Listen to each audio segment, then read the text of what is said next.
Okay.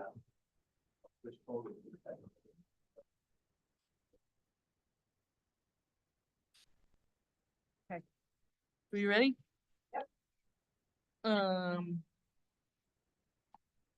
Okay.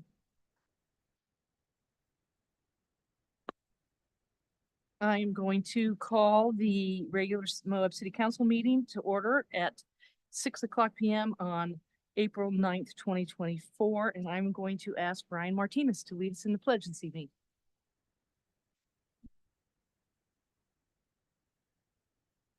Pledge allegiance to the flag of the United States of America and to the republic for which it stands, one nation, under God, indivisible, with liberty and justice for all. Thank you, Brian. Okay, next up, we have public comments. And I just want to remind you to fill out the form if you'd like to make a public comment, and make sure you give that to David, who will give it to me.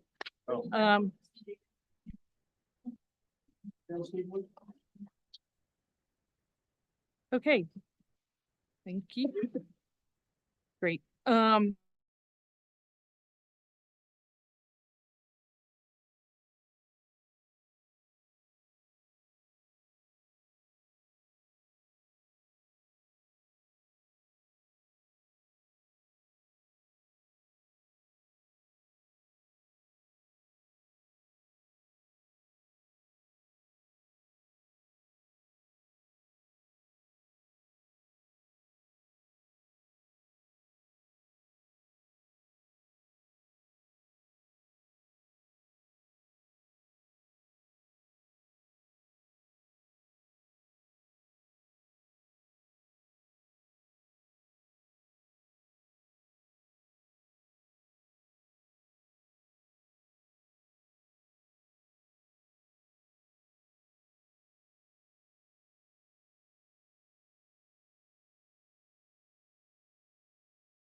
presentation. As a matter of fact, not the council, actually. It was Jason and Colin and former manager Carly. We had a meeting. I gave an initial presentation. Jason had a lot of critique of the presentation. He wanted things included like different population sectors. He wanted to look at traffic. He was interested in the downtown. Carly was interested in different places as compared to Moab. And Colin and Jason both objected to some of the images and tone. Last night, we have the same updated. Oh, sorry. I need to go back a little bit. I made all the changes that Jason asked for. I made changes that Carly asked for. I sent another email on March 19th and suggested that this new information would address your concerns and better describe the problems and opportunities here in Moab. I was again denied the opportunity to share this presentation with you. Last night, we made the presentation over at the Grand County Library. It's a standing room only crowd. It included 2 members from UDOT senior staff, including Jared Beard, who's the Deputy Director for Region 4. There were 2 Grand County Commission members. There was a professional engineer and statistician, a guy with a degree in mathematics from Berkeley. Interestingly, the images that you guys objected to really resonated with the crowd. Nobody challenged any of the data, the methods, or the analysis. In fact, there was universal support for what we were doing and what we had concluded and the recommendations that we were making that could, at low or zero cost, start to change the equation immediately. You all don't have this information. There were other people in this crowd that were from EMS, Emergency Medical Services, Fire Department. There's a guy who had studied Highway 191 from Mexico to the Canadian border. He had information. All the stakeholders were there. Moab City was missing. So I'm asking you all, you've had a custom crafted piece of analysis based on your recommendations, your requirements, and you don't want to share it with the whole council. Why do you refuse to take this information that is related to your number 1 job, which is public safety? That is your number 1 job as a government official. And why do you refuse to take this information and use it to your benefit, to our benefit? And furthermore, why aren't you joining with everybody else who wants to work on this problem? Why aren't you coming to our meetings? Why aren't you inviting us? Do you guys have an answer? We don't address public comments. I really appreciate your time. Thank you. Thank you very much for your service. Hope you all do good work. Thank you, Kevin. All right, Brian, are you ready? Yeah.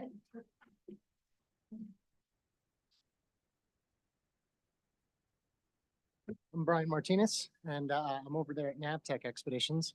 I was there at the meeting last night, and I was, really impressed by some of the data that he had, especially as it dealt to the speeds, the ability, if we lowered the speeds, how that would affect the fatalities that we have on the road.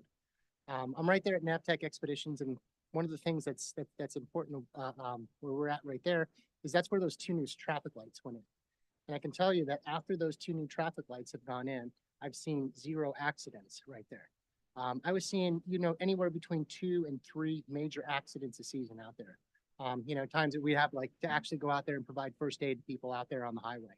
And just slowing the people down right there on Main Street has reduced the accidents right there in that little corner. One thing that I was thinking about with it is, it seems like we have a bottleneck constraint, right, in Moab. Right where all of our stoplights are, there's only so fast that we can actually move through that constraint right there. So it doesn't matter if you're traveling 50 miles an hour into the constraint or if you're traveling 30 miles an hour into the constraint, right? You're not gonna get to that through that constraint any faster. I'd love to see a model that shows, what it would actually do to slow traffic down for the long haul truckers that are moving through town. Like if we actually lowered the speed limits, let's say from 35 to 30, just dropping it a little bit right there to slow that traffic down. If you guys would have watched the presentation, it's amazing to find out that, you know, just by lowering those speeds, you know, that we could save lives by doing something like that. Anyways, that's all I got. Thanks, guys. Thanks, Brian. Pete.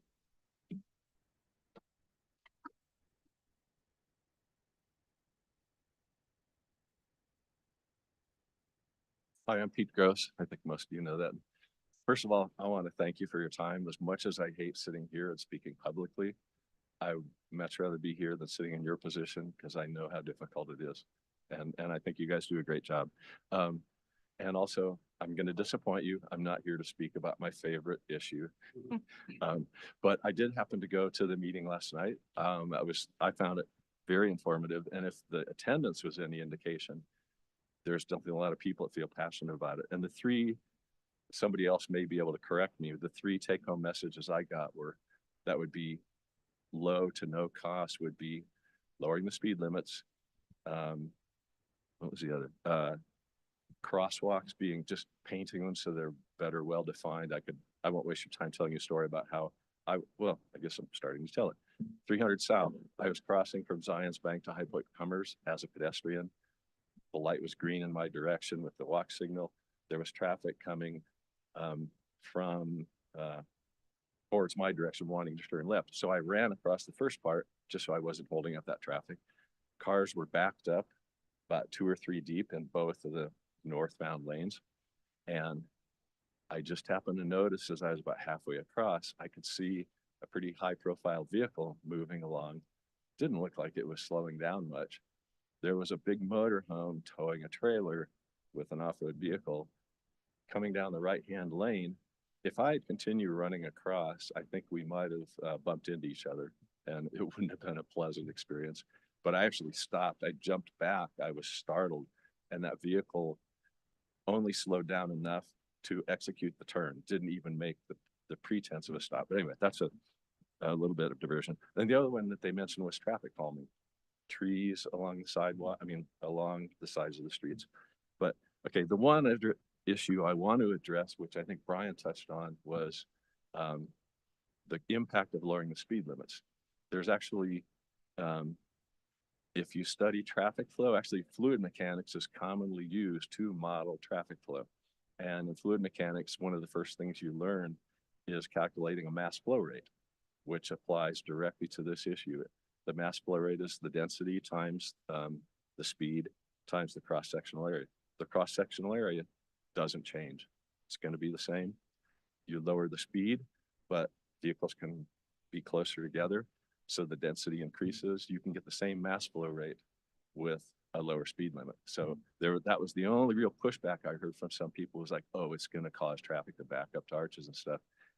I'd say just based on the mathematical modeling, which anybody who's studied that sort of thing, you can't just rely on your intuition. Look at what the math says. So anyway, I think lowering the speed limits in particular, I would strongly support that, partly for my safety and for everybody else. And I think we'd all come out ahead. Anyway, thank you for listening to me. I appreciate your indulging my rants. Thank you. Thanks, Pete. Karen Guzman-Newton.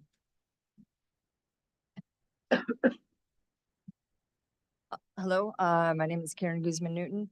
I was a co-presenter to last night's talk at the library.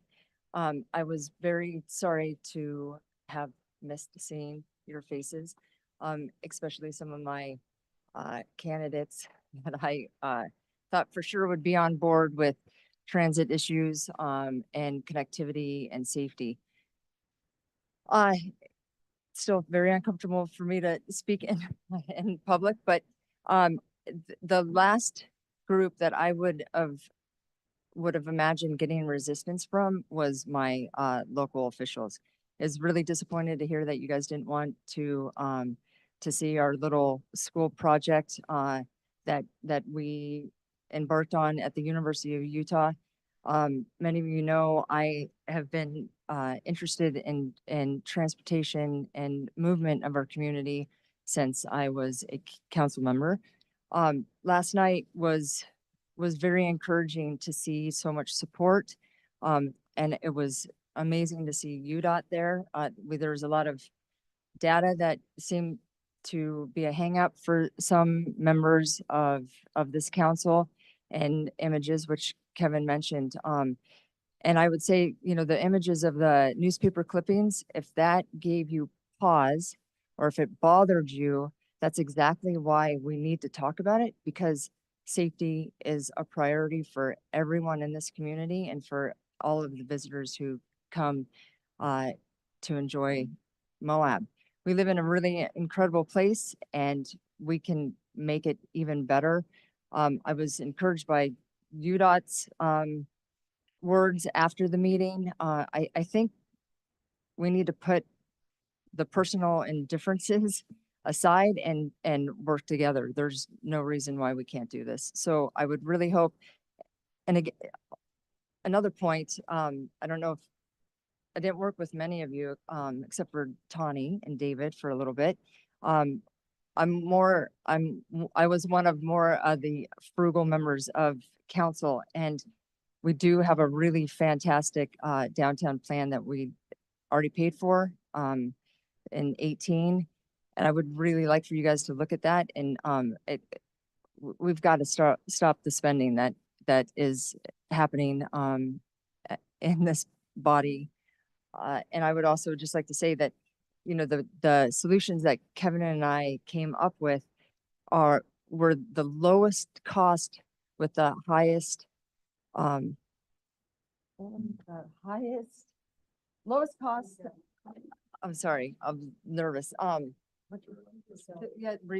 highest return on our investment.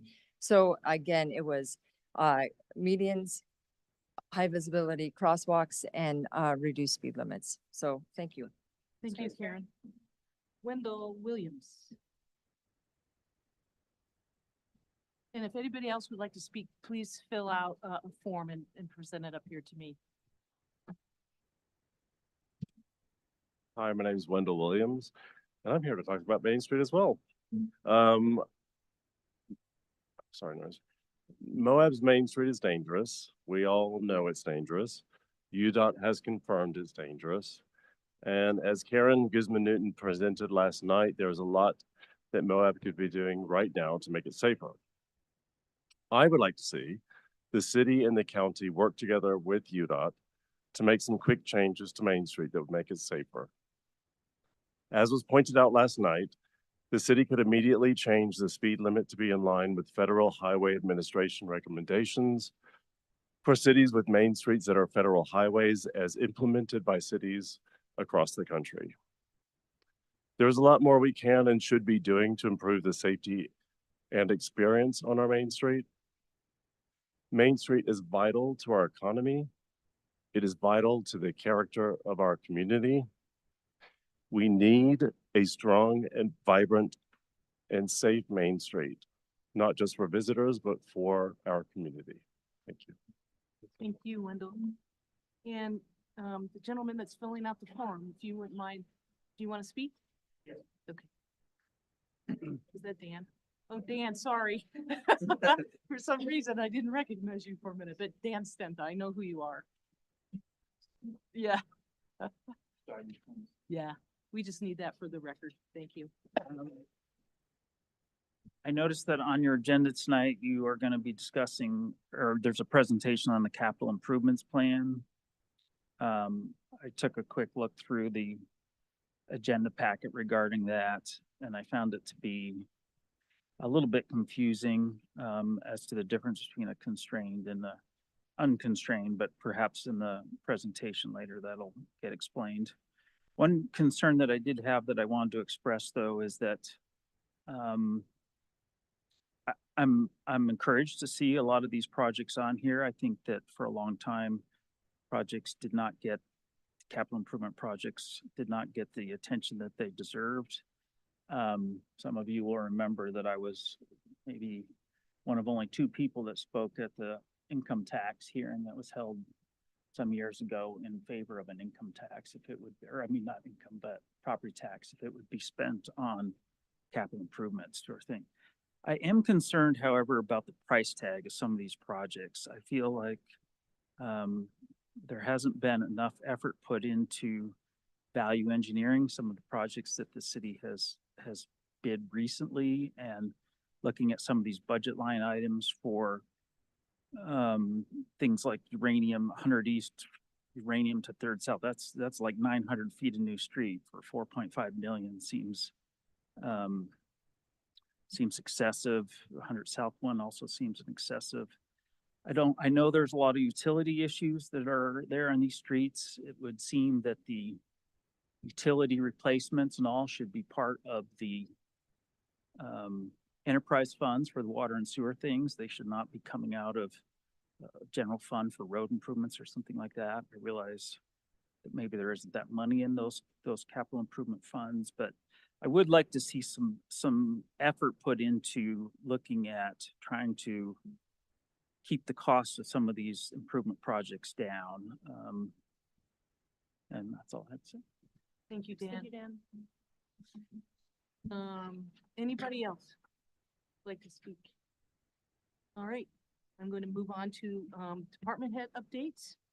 I will like to say that I don't think we've seen this many people at a public comment session of our meeting since pickleball, to be honest.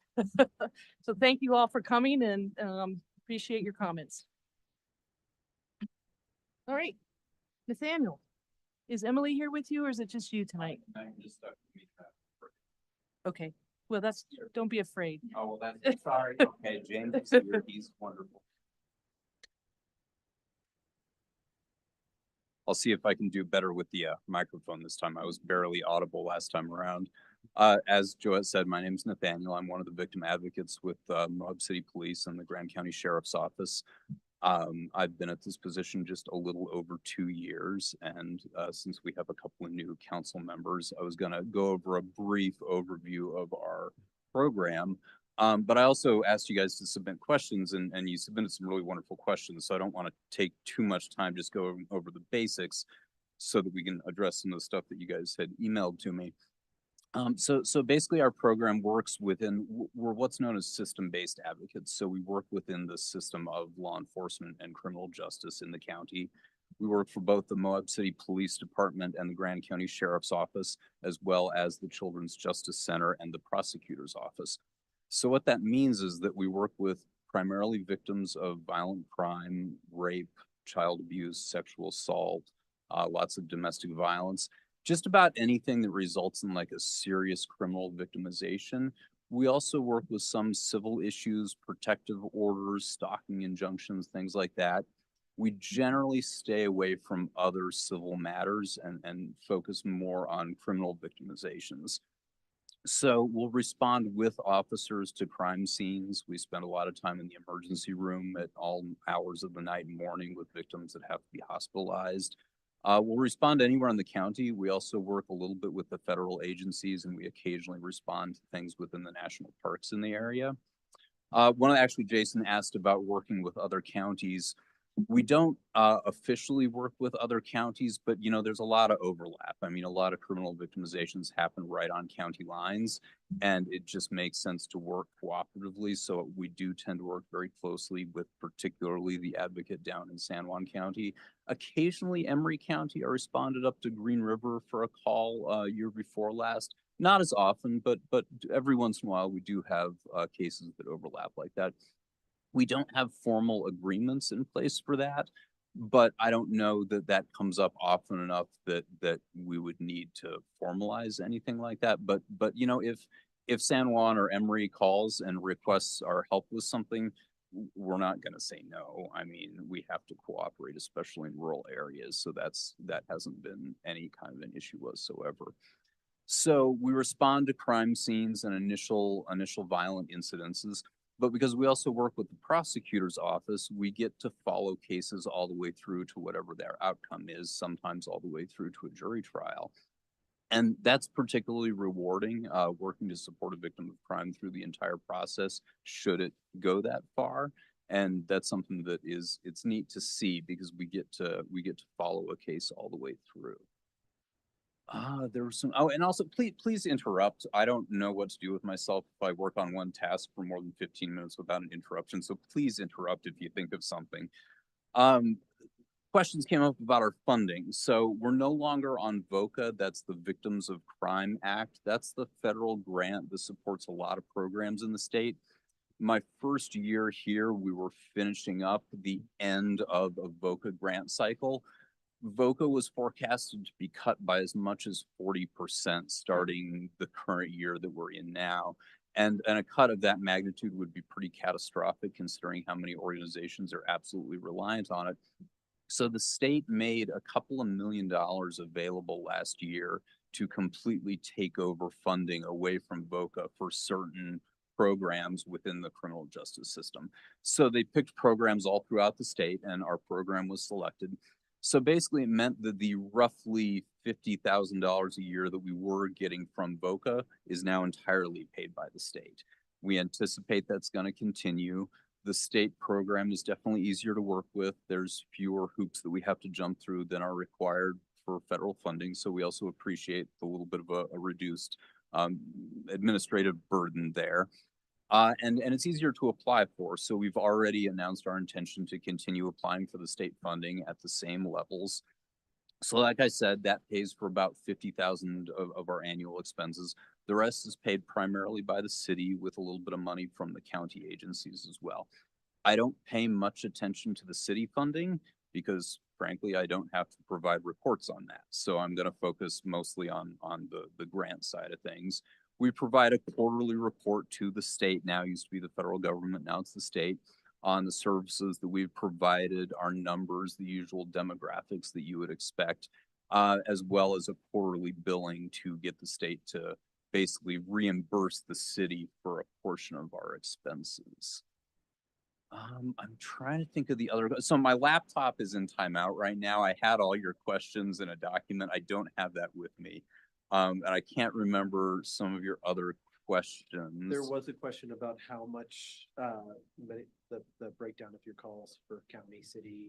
Oh yeah, that's a great question. So this is actually, we're kind of in a period of flux right now. We're getting many fewer calls from the county, from the sheriff's office than we used to.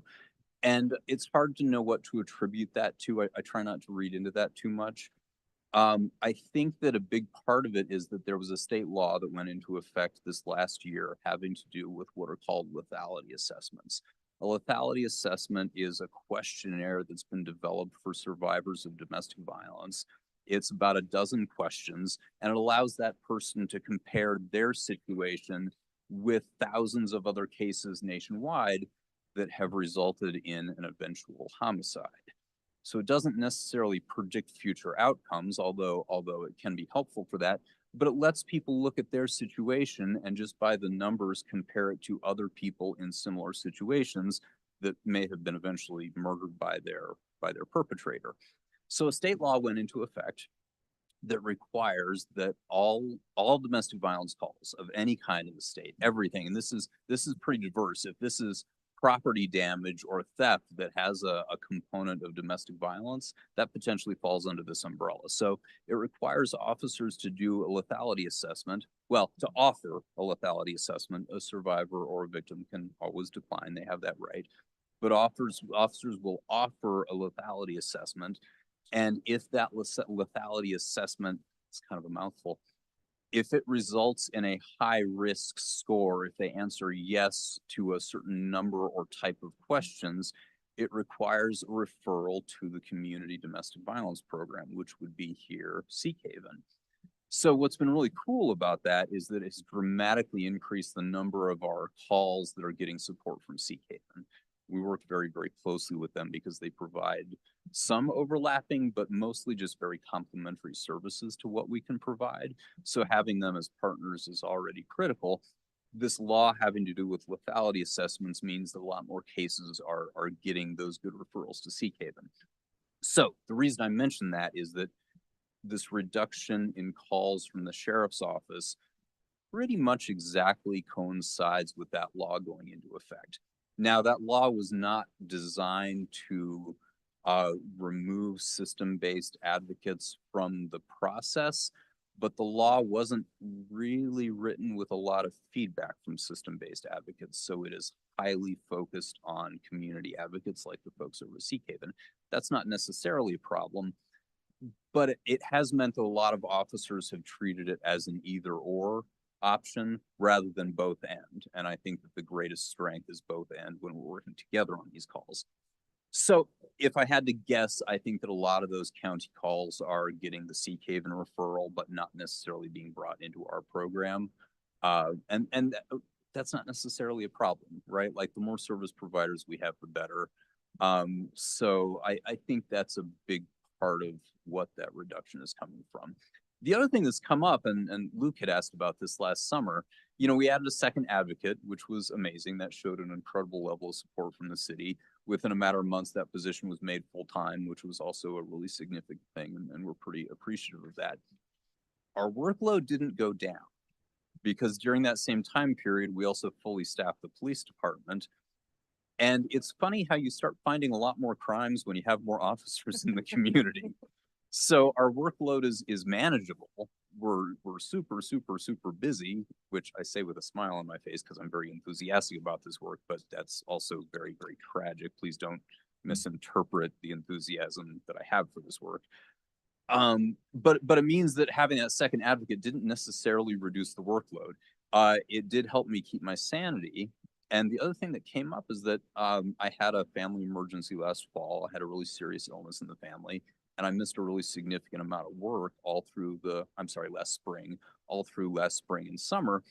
I have no idea what we would have done if it had been only me in this program. I mean, I don't think I would have been able to maintain it. I think it would have collapsed. So having the second advocate there was a huge benefit for that reason. I feel like I'm digressing a little bit. I've kind of gone off on a tangent there. What was another question? let me try to rein this back in. Yeah. What questions do you have for? So, other than Sea Haven, what community partners are you working with? What are your relationships like? So our relationships are pretty good. We work primarily with Sea Haven. We work a lot with the Moab Valley Multicultural Center, and we work a lot with Moab Solutions. We occasionally overlap with Four Corners and some other agencies like that, but in terms of community organizations, Sea Haven, the Multicultural Center, and Moab Solutions are really the big three. And the reason for that is, again, that we have really complementary services. There's a lot of stuff that we just can't provide support for, but we can usually find an organization who will because of what's available in the county. Anybody else? Yeah, when you said the county kind of, need in the county's gone down. Yeah. Is the need in the city gone up? Or is it, what's the city doing as far as? I don't think that need has gone up, but to get back, I was talking about having more officers in the field. We're finding more crime. And as the community sees us successfully responding to these incidences, it also builds confidence in other people coming forward. If you've been criminally victimized, coming forward, working with the police, going through the justice process, that's a lot of heavy emotional lifting that's really all on you. And if you're looking at the system and seeing officers who are responding and prosecutors who are successfully carrying cases through, that inspires a lot more confidence. So our increased numbers, I don't think it's an increase in criminal victimizations. And I don't think it reflects anything really on the city other than I think we're probably just doing a better job handling stuff. Anybody else? Questions? No, I just wish your job wasn't even necessary. Right. It's the weirdest job I've ever had. It's tremendously rewarding. It's really wonderful, but Having said that. Yeah. Many, many years ago, I would have appreciated someone like you in my corner. well, we hear that a lot actually, which is, it's really lovely and really sad at the same time. Thank you for what you do. Appreciate that. Thank you. You do a wonderful job. We're very lucky to have you and Emily. Thanks, Joette. I appreciate that. Yep. All right. I was gonna say to especially the new council members, really anybody, email us or text us sometime, come by, see our office, see the facility that we operate out of. We could tell you a little bit more about the program. Please do. Absolutely come by. All right. Thanks, Thank you. Nathaniel. Thanks, guys. Okay, next up, consent agenda. We have 3 items. 4.1 Arbor Day proclamation, 4.2 approval of the minutes from March 26th, regular city council meeting, And 4.3, approval of the bills against the city of the Moab in the amount of $1,420,509.02. I'm not going to read the Arbor Day proclamation, but I am going to let you all know that the Arbor Day Foundation wanted to congratulate us because we have now become the 2023 Tree City USA and are receiving an award for that. And they're very proud of what we do. And we did get a $500,000 grant to plant more trees. And so, addressing some of the concerns that we heard tonight, we have the money to plant more trees on Main Street. Just a matter of doing it at the right time. So, with that, I'll ask for a motion to approve the consent agenda. I motion to approve the consent agenda. Motion by Caitlin. Do I have a second? I'll second. Second by Luke. Discussion, Tawny, or Caitlin, sorry. I wrote down Tawny. I don't know. No, just that I'm excited to plant 400 more trees in the city. Yeah, it'd be great. Luke, anything? Anybody else? Is there a time limit on that grant? I don't know, Michael, is there? Do you know? That's the Tree City or the tree grant? Oh, so we have time. So just to, yeah, we have about 4 years and it is about $500,000. That money is to pay for getting some of our staff certified as arborists and to also do a tree inventory, to pay for new trees, to put those trees in and any other landscaping requirements that go with that. So it's a pretty big grant. It's a good grant that Richard and Alexi worked on and got for us. Right. Anything else? All in favor of approving the consent agenda? Aye. Aye. Any opposed? Motion passes 5-0. All right, David, you're up with the presentation on the 25 through 29 capital improvement projects plans, and I'm assuming you're going to answer some of Dan's questions during this presentation.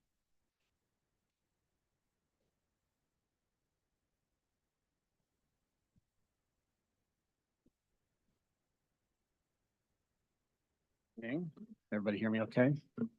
Yep. Get the slideshow go.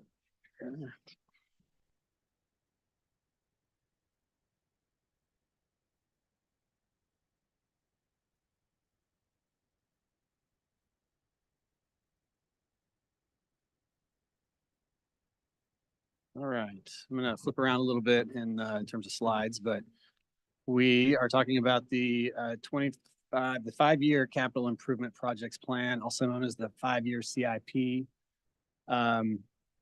Just for what it's worth, these terms get used a little bit interchangeably. CIP, capital improvement projects, capital improvement plan, they all mean the same thing. And this is a planning document for you all. This is not something that you add to your code. It's not something that it has the force of, I guess you could say, the force of law the way a budget would. It is a planning document. It's an important planning document. It helps you really think through projects and budgets and basically sources and uses for how projects may or may not come to fruition. And it helps to put them into context over a longer period of time. Now, historically, the 5-year CIP with the city of Moab has been maybe more aspirational in a lot of ways. It's certainly been a helpful tool, but with relatively limited funding options, it's maybe not always been the most useful tool in the long run, right? But as you're contemplating additional funding through the property tax process here for capital projects and maintenance of those projects and existing capital assets, it probably is going to be a much more useful and relevant tool for you as you're thinking about budgets and planning for capital projects moving forward. So just to really make sure we're clear about what we're talking about, there are 2 areas of government that we talk about in terms of how we budget for and expend funds. One is the general government area, and that includes in the Moab city budget, the general fund, the roads fund, AKA the Class C fund, although that's an older title, the recreation and parks fund, and the housing fund. Those are general government funds that are funded generally through tax revenue and occasionally somewhat through fees and fines and forfeitures and that kind of thing, but primarily through tax revenue raised for general government needs. That's in contrast to what we call the enterprise funds. They're also called the proprietary funds. City has really three of those that are relevant here: the culinary water fund, sewer fund, stormwater fund. Those are not what we're going to be talking about tonight. We're going to be talking exclusively about the general government funds, because that is what is at this point most relevant to the conversation as we're looking at the budget and the discussion around property tax moving forward. So there was a question, thanks Dan, about what unconstrained and constrained referenced in the documents that you were presented that were in the packet. And really the unconstrained list of projects is the big list where you where we have taken projects that were on master plans, that were in former CIP lists, that were kind of sometimes heavily vetted projects, sometimes heavily not very heavily vetted projects, some which have had a lot of scrutiny around their costs, others which have not, but are items that have been, you could say, in the collective consciousness of the city.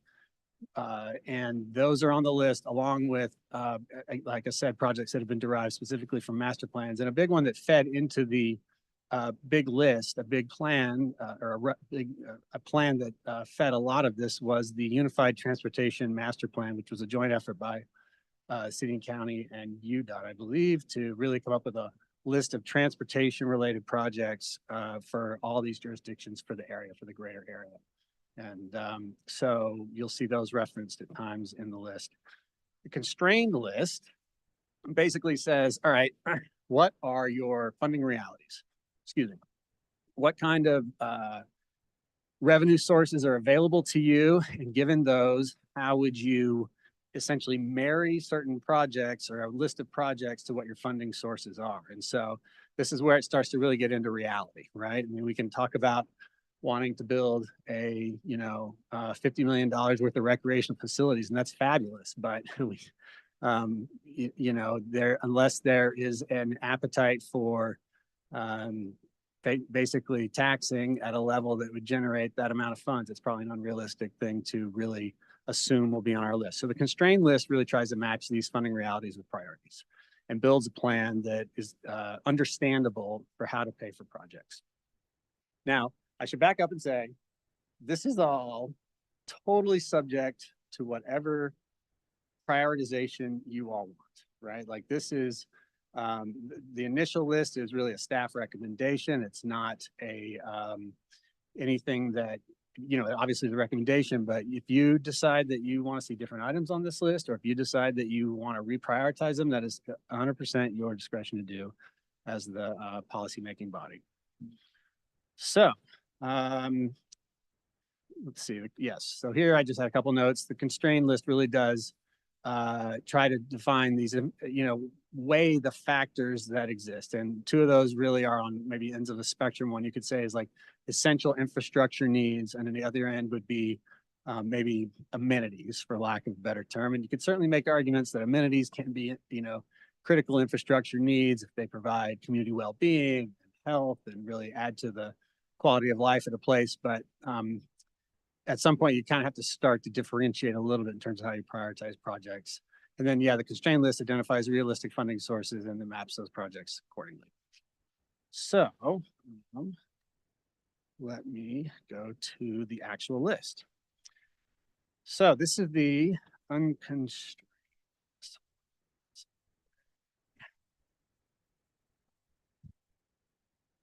And you'll see on the left here is the suggested priority. The hashtag means it's in the works. The only project that's on this list that doesn't have a priority listed to it is this one, this Fourth East Improvements Project. And you'll see there's actually no dollar sign there too. That's because that project,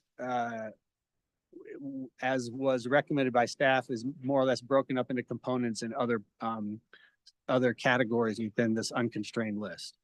But as you'll see, the unconstrained list is broken down, projects are grouped into categories, complete streets being one, other roadway improvements being another one, active transportation projects being a significant one, city administrative facilities. We have an other sort of a catch-all, and then we have Parks and Rec. Most of these projects were referenced in, if not all, were referenced in the new Parks and Rec master plan that you all adopted recently.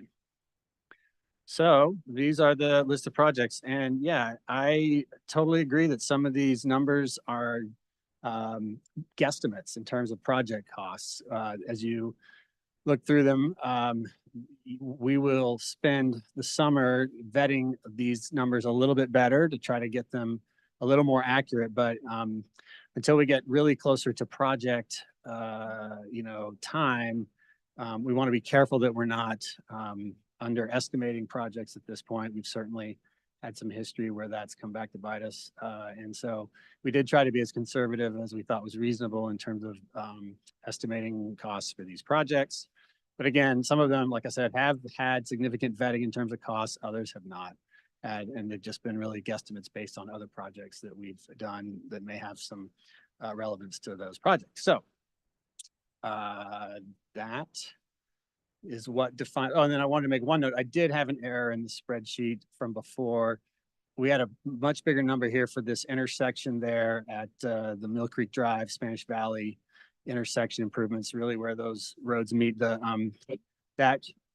rest of that road was completed as part of a CIB grant a few years ago, or grant loan. But that intersection itself was not part of that project. And so that needs to be at some point addressed. But it was, I think, had an extra zero in there actually. So we brought that one down. Otherwise, these are the projects. You'll see the totals. You'll see that the total for all of these projects unconstrained gets you close to $75 million.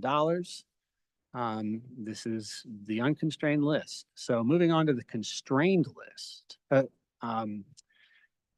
What happened here is we just took these projects and made a recommendation based on a couple of things. One, acknowledging that that we have some funds in the capital project fund as they stand now, and what I would say were commitments made to get some projects done in this next fiscal year, in fiscal 25, in lieu of doing them this year that we're in now, because we basically delayed those projects in order to get the funding in place for Cane Creek and dispersed parking. Cane Creek in particular. So that's why you see pay-as-you-go projects listing, in essence, the Mill Creek chip seal, finishing that off finally, the Pack Creek footbridge there behind the Episcopal Church, and then the dark sky conversion of street lights in the city in particular. So the numbers, those also include obviously what we are spending, we're anticipating spending in next fiscal year for the rest of Cane Creek and the dispersed parking project. That's why that number looks so big right there. But I'd say new projects for 2025 comes out to about 700,000 ballpark there. So yeah, that's the pay-as-you-go concept. Now, presuming that we move forward, the city moves forward with the notion of increasing the property tax rate. We have talked about using a significant portion of that property tax to bond for over a period of time to generate revenue to be able to do some projects faster as opposed to pay as you go. So if the target is in essence a $20 million bond, these are a set of projects based on priorities that were in the other groups that basically fit into this realistic expectation for revenue. Now, again, $20 million or $19 million or so, could you spend all of that on a new gym? You could, right? Absolutely. You could spend that on 2 facilities easily, but it felt like, given the need and the priorities that had been expressed, this was at least a good first attempt at prioritizing how to spend that close to $20 million of property tax funded bond proceeds. So those projects include significant investment in arterial and minor collector repair and repaving throughout the city. some new parks land acquisition, working to finally get the 100 East section between, right behind City Market and between City Market and the middle school, that whole area finally dialed out and fixed. The 100 South section there from Main to Fourth East. And the shared use connection there, it's the City Market Hawk. This was one that was identified in the Unified Transportation Plan as a very high priority from an active transportation connection standpoint. Along with the Mill Creek Drive corridor, that's the city's responsibility from Mill Creek, where Mill Creek turns off and intersects with Spanish Valley Drive over to the Sand Flats Road. So there is some infrastructure there, but I can tell you not a lot. And it is in much need of some love. And that number, if I was to say, if anything, that number is probably a low number for that one, but we had to start somewhere. And then the MRAC Capital Repair and Upgrade Program. This would be to shore up the MRAC as it sits now. This would not be, we would probably be looking at an additional way of trying to figure out how to fund some of the more structural and foundational needs that we're beginning to understand may exist at the MRAC. So that would be a larger project that we'd probably want to think of evaluating through another funding source. So that's that. Then this one, this next section, something that this is also an approach you can take, but you don't have to take, right?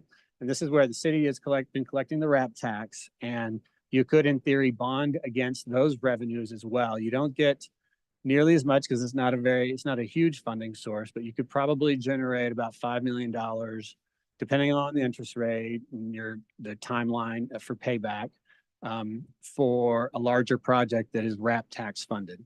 And so as opposed to doing pay-as-you-go projects that are smaller, you could decide to use those funds to get at one big project, basically. And what's listed here is the Center Street Ball Field Improvements plan or project. So that is that. Mayor? Yeah. Thanks, David. So input from you all. Remember that a lot of this was discussed at our strategic plan. And so a lot of these conversations have already been had. I think to address Dan's concern about the over, some of these numbers may be over. I much rather have it over and find out that it's not going to cost that much because, we all went through that with Cane Creek and with dispersed parking, and they both came way over budget and very disappointing. So just keep that in mind. We will get the numbers when we get to that point. So I just open it up for questions and comments and suggestions for David. We will be, he's got the next step. So we will be approving the capital improvement plan at our next meeting or in April 23rd. That's right, at the April 23rd meeting. So comments, questions? When you talk about the RAP tax, doing a bond for that, 5 million, then you have 15 to 20 years in parentheses there. Is that, it would take 15 to 20 years to pay off that 5 million with the RAP tax? Correct, yeah, that's right. And again, in a year, if interest rates are significantly lower, probably won't be, but they could be lower, this calculus does change, could change a little bit. Right. I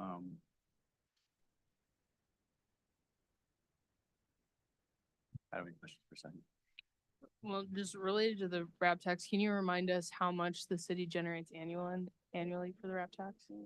If it's like a one or the other 5 million or It's like how much? 400, isn't it around 400? I think it's about I thought it was twice 400,000. that, yeah. Oh, is that right? We had, Hold on, I can look it up. yeah, it's about 400 a Okay. year so far. What she It said. could go up. Thank you. I think it looked like twice as much because we didn't spend it for 2 years. Ah, that's right. That's what's in there. Okay, Right, yeah. that's right. Yep. Go ahead, Caitlin. great. I just have one thought looking at the property tax bonded proposed list. Mhm. I agree that a lot of this is something that are projects that we've talked about in strategic planning. I believe that the land acquisition is a new item. That's true.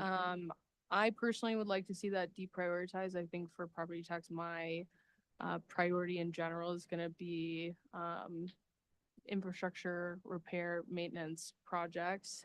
I would like to, do a lot, prioritize projects like that more than, initiating new projects or new land acquisition that will also need more maintenance. So I'd probably shift that down. I also believe that that's a lot lower on the unconstrained list, so. I'd like to speak to that. So to me and both being a part of both the advisory committees for both the Parks and Rec Master Plan and the Unified Travel Plan. Both those planning processes, a huge priority came from the community of active transportation connectivity and infrastructure. And so what I see in that, and I think we all need to understand that, you probably do, that the Parkway and our pedestrian infrastructure is lumped into our Parks and Rec program or Parks and Rec. And so to me, that's a very important, I would like to see that kept in the same place and prioritized, because I think that's a huge piece to our, the quality of life for our citizens. And I think that, it's something that I would love to be able to promise to people in return for that investment in property tax. A little more connectivity and that can only come with there's some very important parcels of land remaining in this community that create very essential connectivity for some neighborhoods in terms of kids getting to schools, parents getting to work and shopping. I tend to agree with Colin on that, that I don't think we should be buying land for parks, but if this is money that's set aside for pathways for kids to get to schools, through areas, then it is a safety thing, it keeps bikes off the streets, keeps, access. But I don't think it should be, not for new parks land acquisition, but if it's being used for trails, or that, then I think it makes sense. Is my 2 cents on that. And is that a correct understanding of that, David, do you think? I think that it is 100% up to y'all to decide what that looks like, for sure. At this point, it's, yeah, I mean, if there's clear consensus that you don't want it to be for parks per se, that's great. If there's, I can rephrase it to be more specific in that way. Is that your thought, Caitlin? Yeah, and I totally agree. I think that we do need to have safer connectors between Mountain View and the rest of the city. So in general, I'm very supportive of that project. I just don't know that for me, that's number 2 in this list. I think it should still be on there. It should still be a priority for the city to make that connection a lot safer. And I think also even maintaining that shared use path connection from the City Market Hawk, that's also going to connect into that eventual pathway. So for me, it's not that it's not a priority, it's just where specifically it is on the list. I would totally agree with that. Yeah. Yeah, it doesn't. Yeah. Number 2 is probably not the right place for it, but in that Yeah. general category. Yeah. And are we putting too much weight on the numbers? No, I don't think so necessarily, because at some point, discussions would, it's always good to have a sense of priority in case that something needs to be cut, right? Or amended. So, going from 2 to 3, I don't know that matters, but if you're saying it shouldn't be 2, it should be 7, that's worth knowing. For sure. I'm actually wondering if we could put it on the RAP tax bond. I think that would be a great project for a RAP tax bond. I know we have 5 million for the ball fields, but not for a couple of years. That would be an idea that I'd throw out. It's perfectly related to the uses of the RAP tax. What'd you say now? What about? Move it to under wrap tax instead of. Ball fields? Yeah, instead of a property tax bond, a RAP tax bond to do. Is land that, I would acquisition. be concerned that that's putting too much under, a relatively small revenue stream. A lot of it. I mean, you can also, and this is where you start to get a little bit in the weeds on things, and that's totally okay, but sometimes you can de-scope a project to match the amount of money you want to spend, right? Like if you're like, oh, look, we're going to spend $4 million on the Center Street ball field improvements. What can we get for that? We can talk about it that way too. And that's okay. Go ahead. I was gonna say, like, to me, like this, this acquisition fund of $1 million is just kind of earmarked if a project comes up or a piece of property comes up that we need to purchase to make this happen, we have it there. It's like, I think like, I agree there's infrastructure that needs to be priority, over us going out to make a trails, in the city, like Uranium Avenue should be, number one, in my opinion, or 100 South to Main should be number one. But to me, this is just an earmarked fund that's set aside that if something comes up, it's there that we can act. And we have it budgeted, Right. but we're not necessarily starting as soon as if this does pass, making active trails, Well, you have to consider the fact that some of those projects, there might become grants that are available to fund part of those.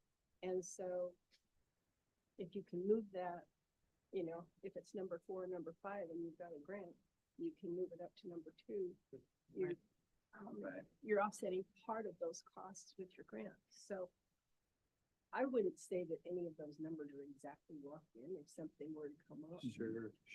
that's right. you can move those around. They're kind of fluid. And I'm totally fine with that. I do just want to say one more time that this community in multiple fronts has asked us for connectivity and pathways and trails and safe access to and from schools and work. So, but whether it's to or whether it goes under the RAP tax side. Right. But the key being you want it on there. Absolutely. It's on And there. I Yep. appreciate you being there. So thank you. I'd like to see it stay where it's at. I think our tax is pretty well allocated for the next few years, and we have to see it get diluted. Right, and just as you may recall, when Bree presented this to us, you guys felt like the ADA improvements to our recreation facilities should be the top priority. I don't know if you guys were here when we had that conversation, but so I think that's pretty important for the RAP tax money to be used for, because that's going to be quite an undertaking to get our Right. facilities. Thank you. Mhm. I'm gonna speak to that too. So it does have a chunk of change in there, but as you see, it's spread over a number of years. You could certainly say, you know what, we're not comfortable with that. We'd like to see you spend $500,000 on ADA improvements over a year or 2 years too. So you have that flexibility. However, that would impact probably a timing on being able to service a bond, if that makes sense, right? So there is a little bit of a trade-off there. And this is all, of course, contingent on revenues staying more or less where they are. We brought in more. I was looking at my chart of it actually. We brought in $419,000 via the RAP tax in fiscal 22, but about 410,000 in fiscal 23. So, we really only have 2 full years under our belt thus far to judge by. But it doesn't seem like it's not exactly accelerating. So I guess that's maybe my point. And to that point, you never know what's going to happen. So this capital improvement plan is something that, you guys will consider at our April 23rd meeting or whenever the next meeting is. And it can change. I mean, just because we lock it in doesn't mean we can't bring it back and amend it. And you never know if there's going to be some catastrophic event that's going to change everything. So, there is some flexibility with this, but I think, part of our process is to make sure you guys approve the capital improvement plan. That gives staff direction as to how we want to go after some of these projects. And it also shows the community where we would like to see their property tax go. Anything else? So we can have more discussion about this. You guys won't be considering it for another couple of weeks. So when we meet this week, we can talk about it, kind of get it solidified so that you feel good about how you vote at the next meeting. Sound good, David? You can talk about your individual meetings. Yeah. Well, Great. my Right. meetings with them. Yeah. All right, that's it for now, unless you have anything else you want to mention. I'm glad we have the wrap tax. I think that's going to be really helpful for a lot of Yeah, a projects lot we of good- want to get done. Yep. But as you can see, and as the public hopefully sees, we have a lot that we need to accomplish over the next 5 years. All right, David, you're up again. So our next item, Actually, no. Yeah. Right? no, No. I'm looking at an old one, sorry. now we have consideration of the adoption of a resolution 2024, a resolution to adopt the tentative budget for fiscal year 24-25. I know you guys, we did talk about doing a workshop, but we felt that it might be better for you to meet with David individually so that you could really express and get some concerns that you had out and work directly with the budgeter. And so we felt that that was a more productive way, but I also want you guys to have the opportunity to express what you talked to David about in a public forum, so the public knows what those conversations were like.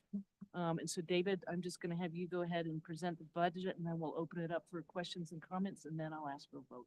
Sounds good.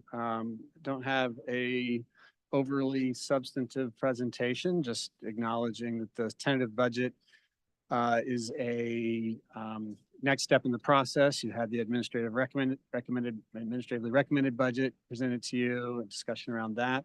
And then the tentative budget is something that you adopt formally.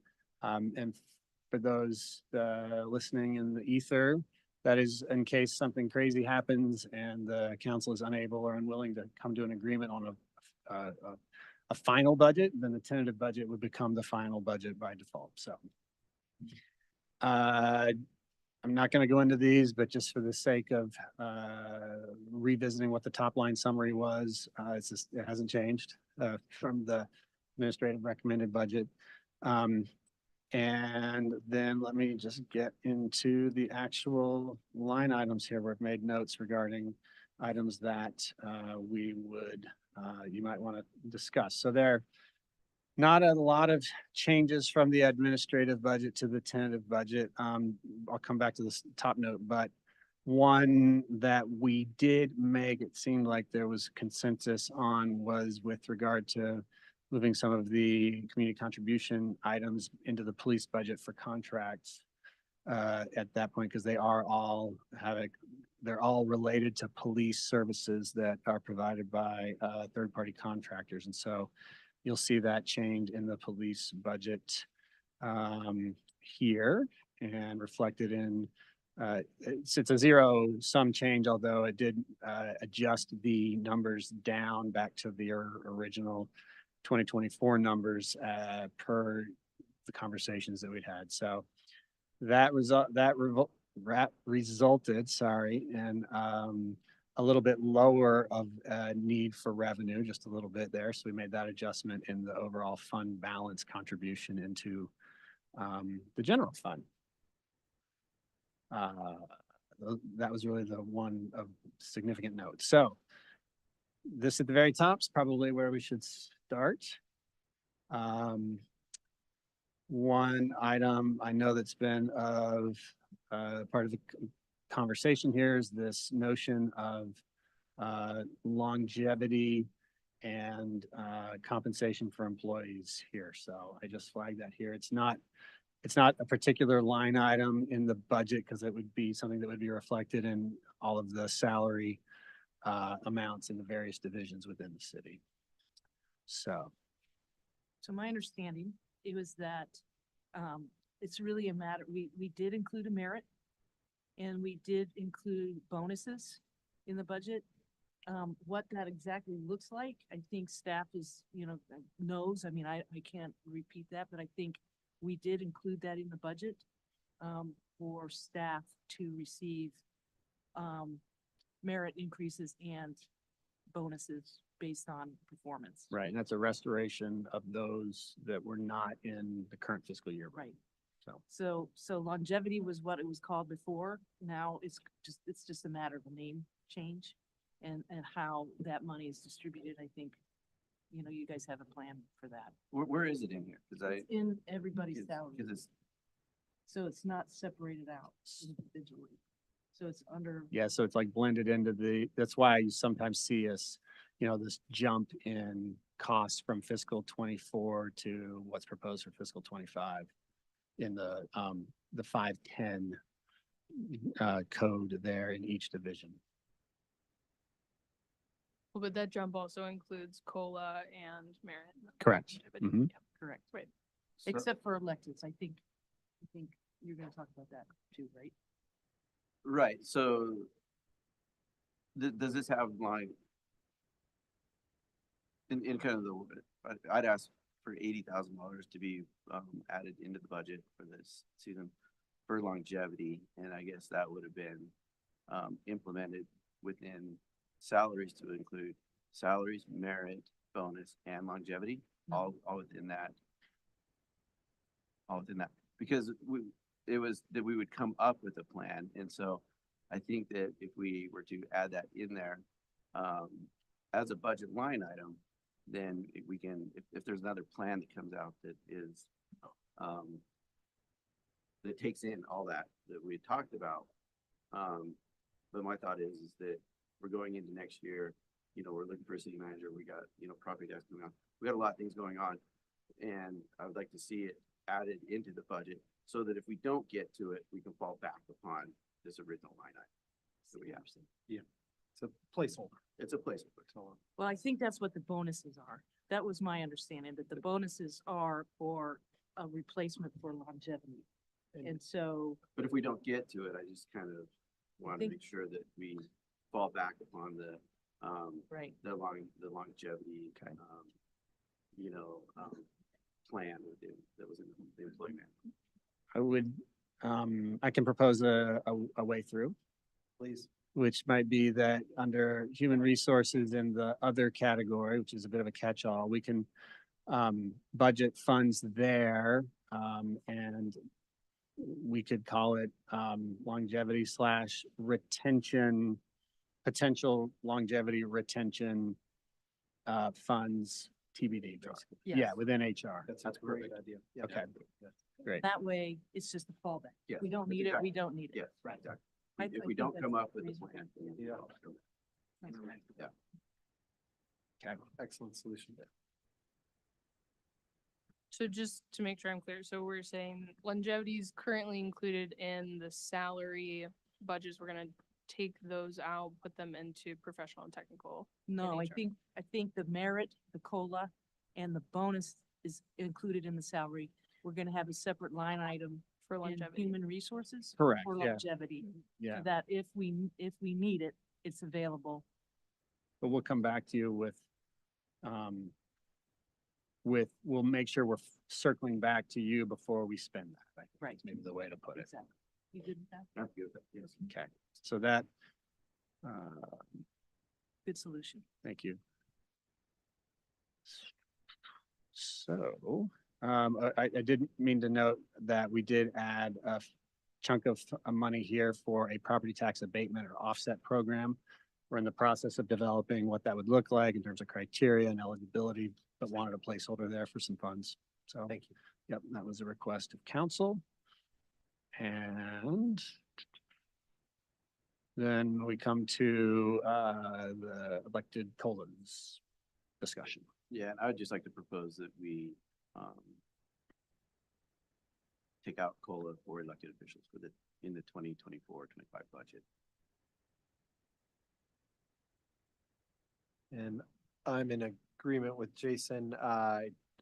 It's my belief that, just showing solidarity with our community, as we're imposing a property tax that, it's in my mind, and the optics are bad for us to be giving ourselves a raise this year.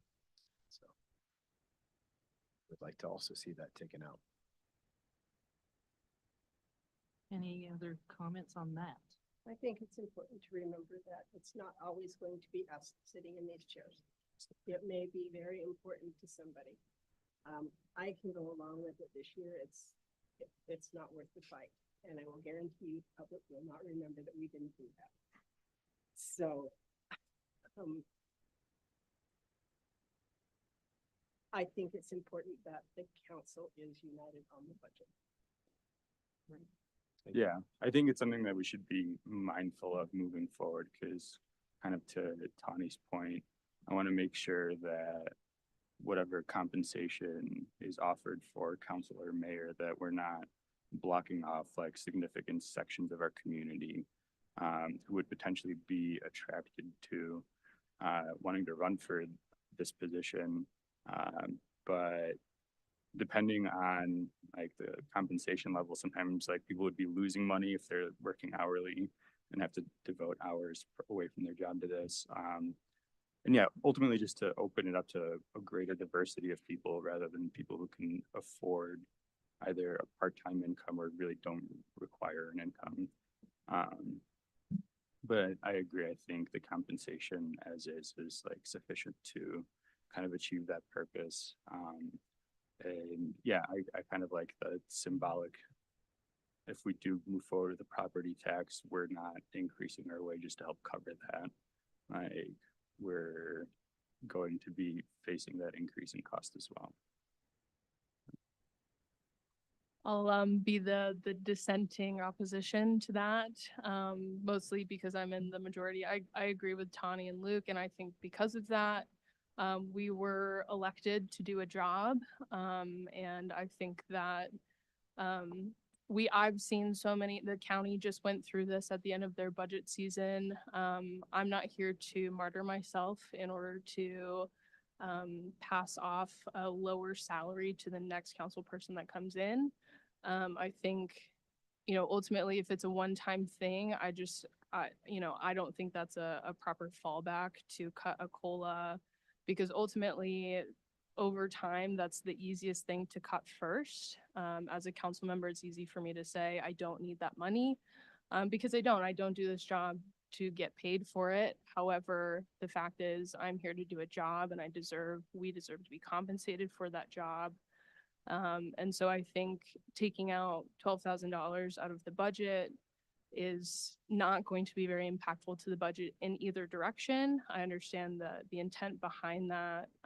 However, I'm supportive of a COLA. We are elected, but we are still employees of the city. We are employed by the citizens of this community. I remember when the council was making, $15,000 a few years ago, and how big of a deal it was to jump up when the city did a new fee assessment. And so I don't want to be a council member who causes such a big burden on a council in the future, because, we're saying right now that this possibly just a one-time decision, but I think it's an easy fallback that I've seen councils do almost every year. This will always come up. And so I just have to take a strong stance and say that COLAs are important. And I don't want to pass off the decrease in wages to a future council. So I'm going to advocate for a COLA for us. So I'm in the minority, so that'll probably get cut, but I believe it deserved to be said. It definitely did. And that's fair, and but I kind of, as I've looked across the state, I've spent a lot of time last week looking at, councils and commissions and stuff. And I feel like, even in payment or salaries for counselors is all across the board, and so it's hard to kind of put a value on it. And I don't think any of us are here for the money. We're here because we're trying to support our community. And these funds do help, do that, to help us miss work, to help us to be compensated, which is good. But I just think that in a year where we're instituting a property tax that hasn't been done in 30 years, it's I think that the whole do more with less, I think that it's really not, I feel like we're compensated. I personally feel like we're compensated adequately for what I talked to a Kanab city councilor yesterday, and they make $400 a month, and so, and then you have places like Park City, which are substantially higher than that, and stuff. So,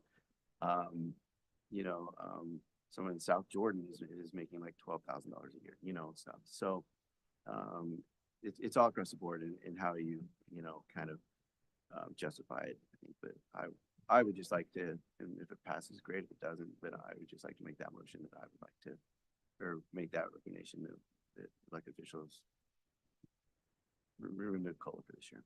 Maybe if the state's gonna preempt us all the time, maybe they ought to make city council salaries Yeah. a little more Yeah. equitable. Can't count on that. I know. Go ahead, Lou. No, I agree with a lot of what was said. And I think like in my short time on council, this is always one of like the weirder, more awkward moments where I kind of have to vote on giving myself a raise. And yeah, I wholeheartedly agree with Caitlin. I think this level of compensation has brought in some really fantastic candidates and council members that I don't know if they would have been attracted to that position prior to that level of compensation. But we are also entrusted to try to be like very mindful and judicious with our residents' funds and money. And yeah, the voting on my own raise kind of with that feels a little conflicting. So I've been wondering if we can kind of have like a 27th Amendment-ish thing where we vote on any sort of new raises, but they don't go into effect until like after the next election, so that potentially, like, I'm not voting for my own raise. I'm just voting because I think this position deserves that level of compensation. Because yeah, if I'm not running, then it's not for me. No, I'd also like to specify that we're not allocating a raise. We're Yes. approving or disapproving a cost of living Cost of living. adjustment. So just to be very clear about that. So just a suggestion, you guys will be considering, this is just a tentative budget. You will be considering the pay schedule for the entire city, including yourselves. And so I would just suggest that that's the time to vote for or against a COLA and not necessarily as part of this tentative budget. So, anyway, just a suggestion. Anything else? I just have one question about community contributions, and you mentioned that that was moved to the public safety budget, which is great. There are a few. One is, go ahead. Yeah, you're right. Sorry. One is the bathrooms that we paid for the MIC. And then Grand County 7-4, I'm not quite sure what that is. Fireworks. Oh, fireworks. Gotta have fireworks. I know not everybody. Never mind. So that's July 4th. Really like us to do the laser fireworks that don't make noise. Okay, well, that's, So would, that's the contract. so would Barry. And then generally, we've been very, we kind of eliminated community contributions because it got too complicated.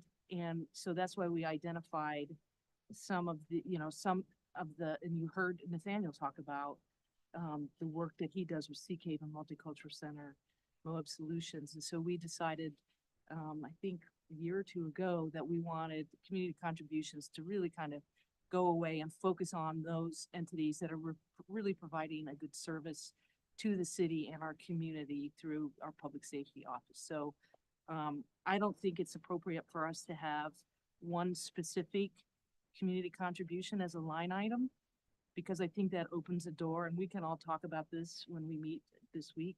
But I think it opens the door for a variety of other community contributions. So I would like to recommend, if you guys agree to that, we remove the one community contribution that's specific to one entity out of the community contribution. I agree with that. I was wondering if you had any background on kind of the history of that contribution. Can we talk about it? I don't really know. I'll have to get some information, but Okay. I think it was at some point, it was a contribution that was made with a whole bunch of others. And that we eliminated that when we kind of got rid of the whole community contribution. And it was kind of ad hoc year to year. It wasn't, there It got to be wasn't very a political. criteria. Right. Yeah, it was just kind of confusing, and there was no rhyme or reason to it. It seems like community contributions used to be a grant pool, and then when we implemented the RAP tax, that is turned into That's a correct. RAP tax. And a lot of those opportunities are available to Parks and Recreation and Arts. So if you guys are okay with that, I'd like to suggest that we just eliminate that one specific line item. Any other questions on the budget? I'm gonna ask for a motion to approve the tentative budget for fiscal year 24-25. Again, remember, this is just the tentative budget. We will be, and it does include the property tax. You will be, voting on the budget, the final budget in May, along with the tax rate. Well, to be super clear, the proposed tax rate. Exactly. Right. But it is, I just want the public to know that this does reflect that, but it doesn't necessarily mean that's gonna be the final say Right. in September and August when you guys actually vote for the property tax. But this is part of state code. This is what we have to do. Seems kind of like we're putting the cart before the horse, but this is just what we need to do. I'll make a motion to, I'll move to approve the resolution 09-2024, resolution to adopt the tentative budget for fiscal year 24-25 with the changes of, removing COLA for elected officials out of the 2024 budget, adding $80,000 for longevity to the city employees under HR, and removing $10,000 from, community contributions. Motion by Jason. Do you have a second? I'll second that. Second by Colin. Discussion, Jason. I don't think so. Colin?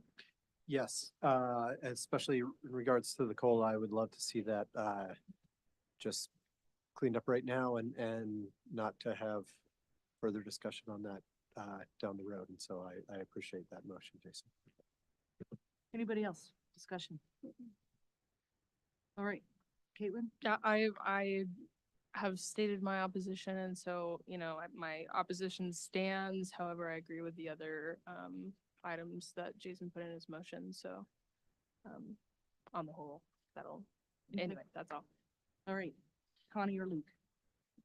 Motion made by Jason, seconded by Colin to adopt the resolution 09-2024 to adopt the tentative budget for fiscal year 24-25. All in favor, say aye. Aye. Any opposed? Motion passes 5-0. Nice job, you guys. Thank you. Thank you. Good discussion. Yeah. That was the nicest budget discussion that. Was it really? It was. Let's bring it back on. Well, you guys did a I'll good job bring it in back. meeting and That's talking nice. about this for the last little while. So it's David, thank Yeah, you to thank you you. too. I really, Conversation. really appreciate you I taking was the worried time. that Matt was gonna come closer, I was like. Yeah. Getting closer. Why'd he move back? Yeah, that's concerning too. Yeah, right, exactly. Okay. We got it here. All right, David, don't move. I was gonna say, I think I'm. And I know this is Matt, one of Matt's, one of the questions that you raised to us. Thank you, Matt, for raising those questions for us Yeah. about the audit committee. So I'm going to move to agenda item 6.2, presentation and acceptance of fiscal year 22-23, the annual audit of the city of Moab. Just so as a reminder, the audit committee is made up of Tawny and Michael Black and Jen Williams, who is our financial expert that we are required to put on that committee. They met, and it sounded like the audit was presented and it was approved by the audit committee.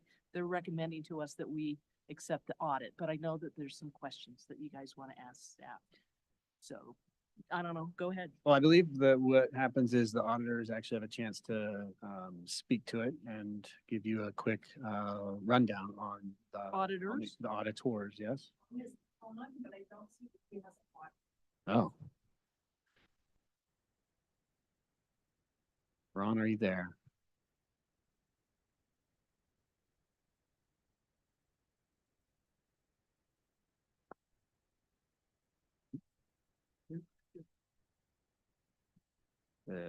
Well.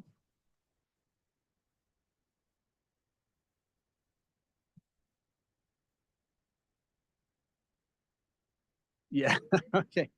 Ron, I don't know if you can get it on your camera, if you can hear us. On the phone? Calling on the phone.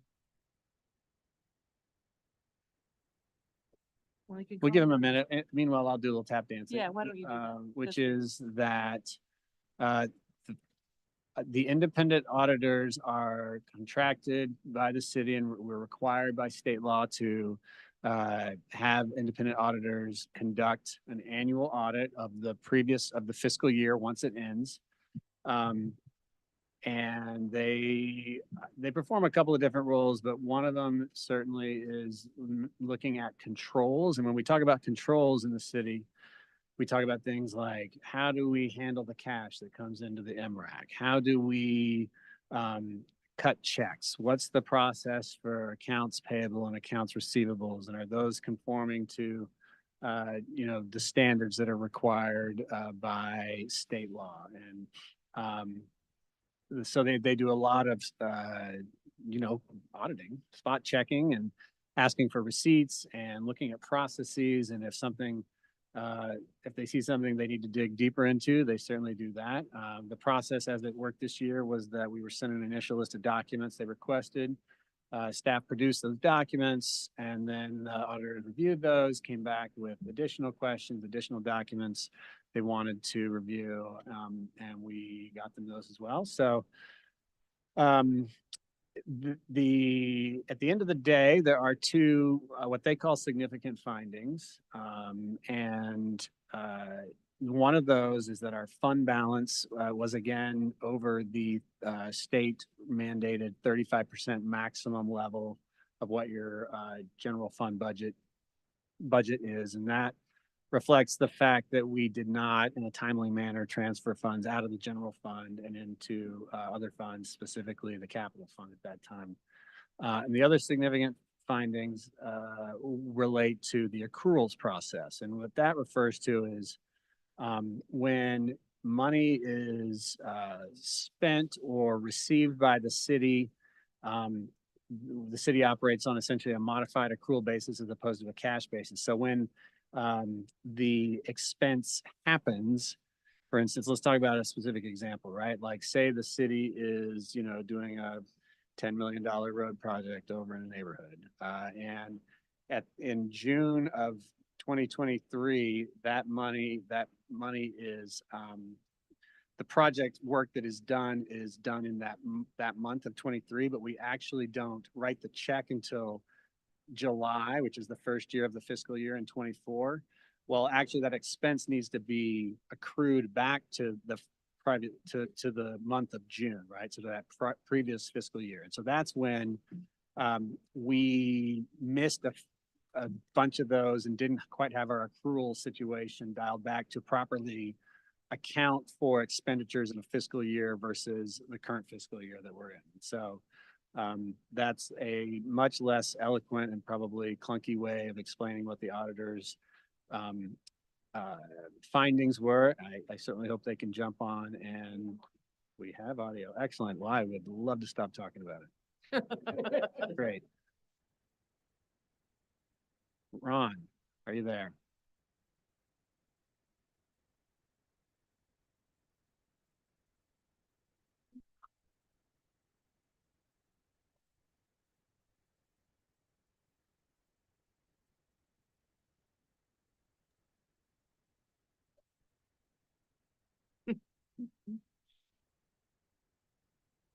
Ron, can you hear us?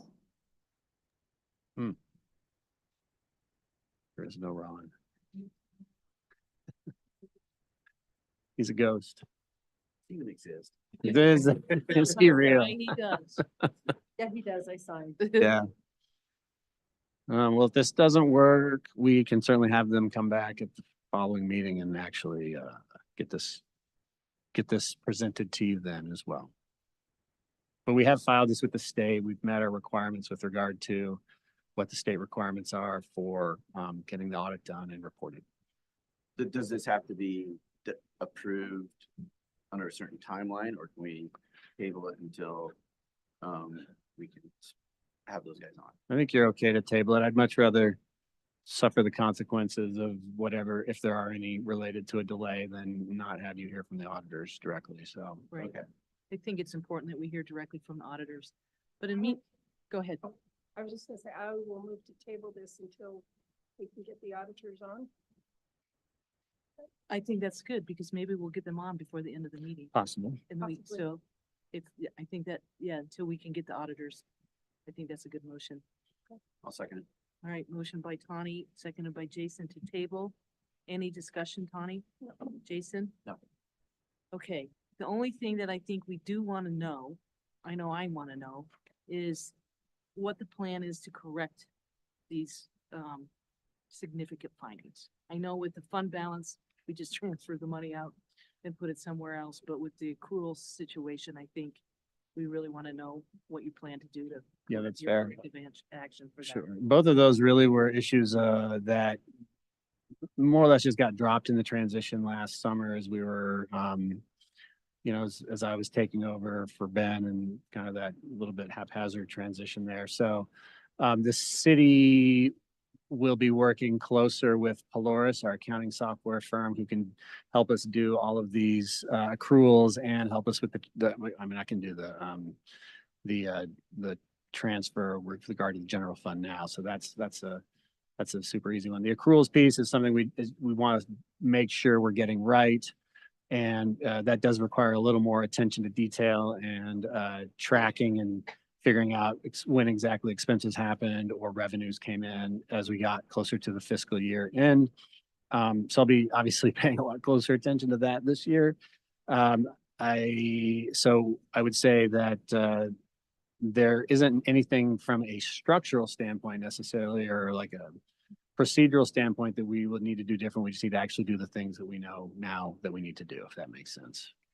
Wasn't there a transition with accounting firms too, that kind of added to the, With the accounting software, yes, that created some confusion as well. And we really just weren't in lockstep with Polaris, which is our once and current now accounting and budgeting software company. But I've spent time with them up there at their offices. They've done a couple of trainings for us that our staff have been actually really happy to be able to do.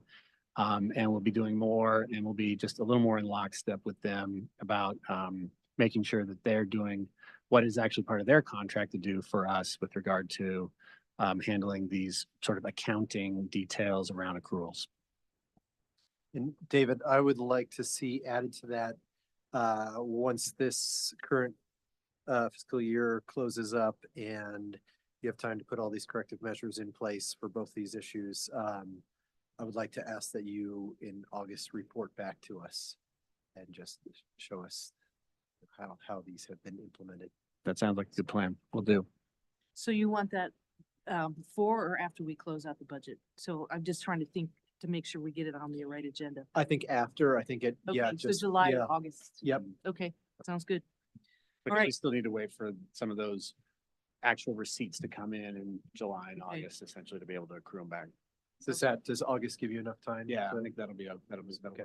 That'll be good. All right, we have a motion to table the acceptance of the 22-23 annual audit. Motion by Tawny, second by Jason, all in favor. Aye. Any opposed? Motion passes 5-0. If we get him on by the end of the meeting, we'll Ron, are you with us? tell Ron, we're gonna wait. We're gonna continue through the agenda, and if he's available That's at the end, we'll bring him back in. Okay. And then if he's not, then we'll just wait till our next meeting. All right, so next item. David, you can come back. Okay. This is my item. This is consideration of the appointment of David Everett as the interim city manager effective April 15th, which is next Monday, because officially Carly is still the city manager this week. She's just not here. And then authorize me to execute an employment contract. So, are you gonna take a bow? Yeah, right. You're good. Yeah, all right, so could I have a motion? I motion to appoint David Everett as interim city manager and authorize the mayor to execute an employment contract. All right, motion by Caitlin, second. A second. Second by Tawny. Any discussion, Caitlin? No, glad to have you back. Tawny? Yeah. Anybody else? I'd just like to say how fortunate we are to have somebody in-house that can step in. It's turbulent. Thanks, David. All right, all in favor, say aye. Aye. Any opposed? I have to vote? Thanks for telling me. Aye. Motion passes 6-0. I think you are correct. I forgot about that. All right, Bree, you're up. Item 6.3, 6.4, RAPTAC 2024 grant recommendation. So, the purpose here is for you guys to approve the recommendations from the Technical Advisory Committee on their grant recommendations. And Colin was a part of that, so he'll, if you guys have questions, you can refer to Colin and Bree. So go for it, Bree. Sure, absolutely. I'll go ahead and forego giving the full explanation of what the RAPTAC is. I'm sure pretty much everyone here seated knows what that is. We opened applications this year on February 1st. We ended up extending that deadline and closed the application period on March 10th. We received 21 total applications for requested $192,333 in grant funding requests. The total amount available for us to give out in grant funding is $93,000. So clearly we were not able to fund all of the requests that we got, but I will say that the RAP Technical Advisory Committee did make a point to try to fund at least, you know, some portion of the majority of the applications that we received. RAPTAC members individually scored the applications and then, you know, sent those over. We did a comprehensive document in which we totaled up all of the individual scores. And then we sat down and we discussed everyone's finalized rankings and debated on the funding, you know, for each of these groups based on the scores that they received. Grant applications were scored in 4 different areas. They were all rated out of 10 points in these 4 areas. The quality of the proposed project, the demonstrated community need, the benefit to the community, and the history, ability to implement, and financial considerations. So with that, you can see on the document that we attached, each of these individual applicants' rankings according to those scores, their requested amount, and then the recommended amount that the Technical Advisory Committee agreed upon. A total of $93,000. Great. Thank you, Bree. Questions for Bree or Colin? I'll ask for a motion. Unless you want to make a comment? I would just like to say that Bree did an amazing job with her leadership in this process. It's an impossibly tough decision-making process where there are all these amazing programs that are you know, looking for funding and an incredible opportunity for the city to do some really great work through these organizations. And so I know that these people put an incredible amount of time, that the committee put an incredible amount of time into coming up with these decisions. And so I would just ask all of you to go along with this. Thank you. And with that, I would be happy to move to approve the RAPTAX recommended projects and funding amounts for the 2024 RAPTAX grant cycle totaling $93,000. Thank you, Colin. Do I have a second? I'll second it. Any more discussion, Colin? None. Jason? Nope, thank you for all the work you guys put into this. Anybody else? Well, just thank you for taking that on. Yeah, I'd like to thank the committee. I mean, what a great group of people. Incredible. Really phenomenal. And, you know, they work really hard and they think about it and they discuss and, you know, what a great group. So. Very Thank you. passionate about these projects. While we're giving thanks, I would also like to thank Kelly Merkin Absolutely. in the back of the room. She Oh, yeah, purchased- Kelly. She's Kelly up did the next. minutes from every meeting. She has been so incredibly helpful as I've been new with this process. So she deserves lots of credits. Great. Everyone on this list. It's in the packet. Do you want a copy of it, Doug? Yeah. All those in favor, say aye. Aye. Any opposed? Motion passes 5-0. Excellent. Thank you. Very good. All right, Kelly. Last item under general business, special event permit review for 2024 Proper Brewing Slick Rock Beer Festival. And so I know we had some comments from a community members, so I'm sure you're going to address those comments in your presentation to us. Yes, this is a new level 2 event for the 2024 Slick Rock Beer Festival. We were working with Proper earlier this year for some smaller events that they did on site at their location on Main Street. And then in working with them, they had this new event coming up, and we have two levels of events, level 1 and level 2. The level 1 is limited to attendance that's less than 200 people per day, and level 2 is over 200 people per day. There are a couple of other things involving like street closure and things like that. But so this kind of tipped into that level 2, which means it needed to come to the council for approval. And so there was a question regarding our 90-day application window. And this is something we prefer because it gives staff a little bit more time to work with groups to make sure they're in compliance with city code as well as safety. And so we prefer that, but we have worked with groups before to just make sure that we're doing the best that we can to accommodate community events and people putting these things on. So we had, room on our plate to be able to do this and had time to bring it to you for review. So any questions on that part? My only question on that is, are we setting a precedent where if there's another event that comes in and they want to do something and you guys have too much on your plate and you go like, listen, we don't have, you guys are 60 days out. We don't have time to deal with this. And then are they going to go, you gave Proper Brewing, their event. Why aren't you giving us our event? Stuff like, I don't mind accommodating this, but I don't want to come back and bite us if someone else comes in and you guys don't have the time to do it. I can't say we have done it before with other events just that are under that threshold. So it's just been via staff. And we have that discretion in our code that it can be denied because of that, but we do our best to accommodate all of them. Okay. So if we approve this event, we're not burdening your staff more than you guys can take? I don't think so. Okay. I did have a couple of other comments to bring up. We work with events, not just this one, but this one included, to make sure they're following all of the state regulations for serving alcohol. So they'll have to get the single event permit from the state and make sure they're following guidelines regarding ID check, barriers, and making sure all that's in compliance with the state. And then we are recommending portable restrooms be brought in for this event. And so they're working with our parks department to find what the correct number will be so that Swanee Park restrooms aren't getting too much use during that event. And then there will also be non-alcoholic drinks available, not just beer. 1,000 people's a lot. I think that's their goal. Expected is 500.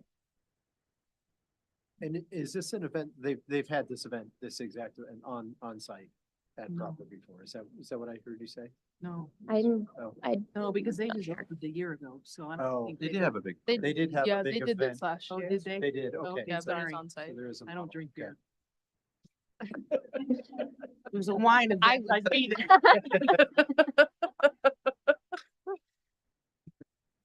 Anyway, they had done two events earlier this year that were smaller fundraiser events Okay, yeah.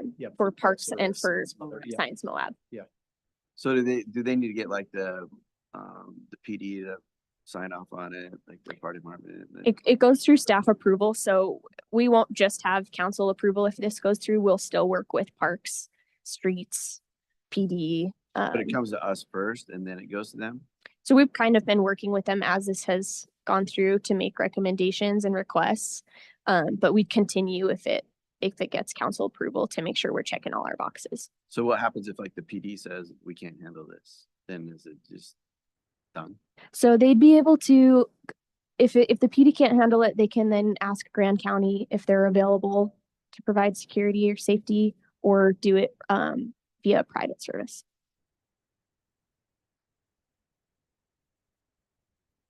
any other questions for Kelly? And so keep in mind, this is a special event. It's a first time event. Normally we would, and it's a certain level of an event. Normally you guys would not be seeing these kind of special events. It's all taken care of in-house. Right. So once a level 2 event has been approved by council, a new one, then it's a renewal after that. And so if they want to do this again next year, then it would be a renewal via staff. We have, so things like the free concert series would fall into that category, but that's been approved for several years. So that just goes through the staff process. Shots in Rock, same thing. Yeah. Mhm. Yep. If there's a lapse in, if let's say you approve this event this year, but then they don't do it next year, but they want to bring it back the following year, then it would come back to you. Go ahead. Colin. And Jason, to your question, I'm looking at the application procedure. And it does, just to read it out loud, which is okay with this, it says,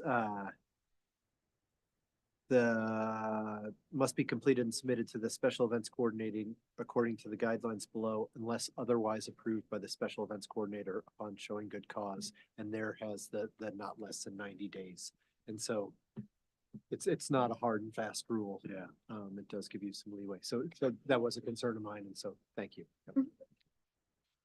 All right. All right, motion.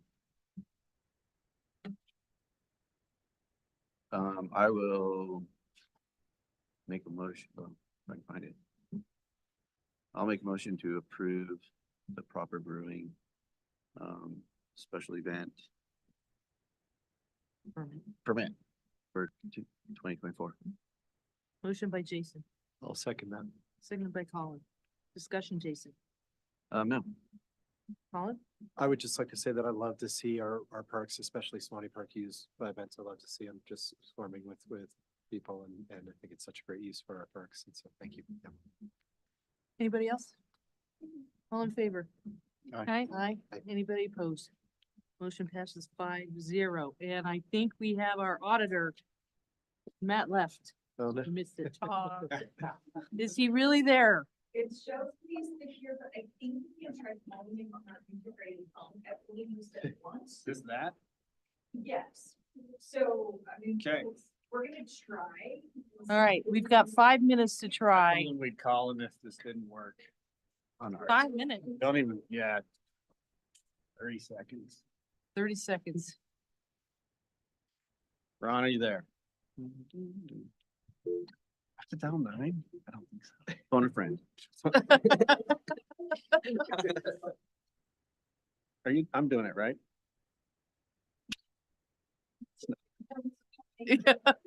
What is this for?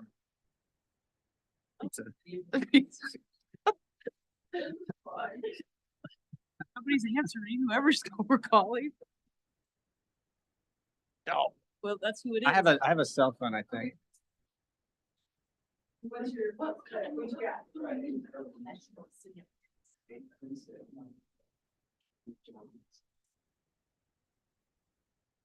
You did.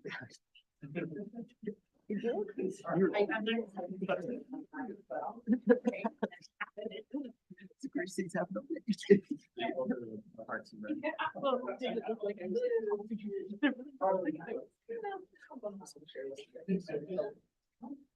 you there? Okay, good. Let me, Okay, so we need a motion to untable item 6.2, presentation and acceptance of the fiscal audit 22-23 audit, annual audit. Can I have a motion to untable that item? I'll make a motion to untable item 6.2, presentation and acceptance of fiscal year 2022-2023 annual audit of the city of Mon. Thank you. Second. I'll second. Seconded by Luke. All in favor? Aye. All right, motion passes 5-0. All right, you're on. Yes. Yeah.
Any questions for the auditor? Okay, I think we're good, Ron. Thank you.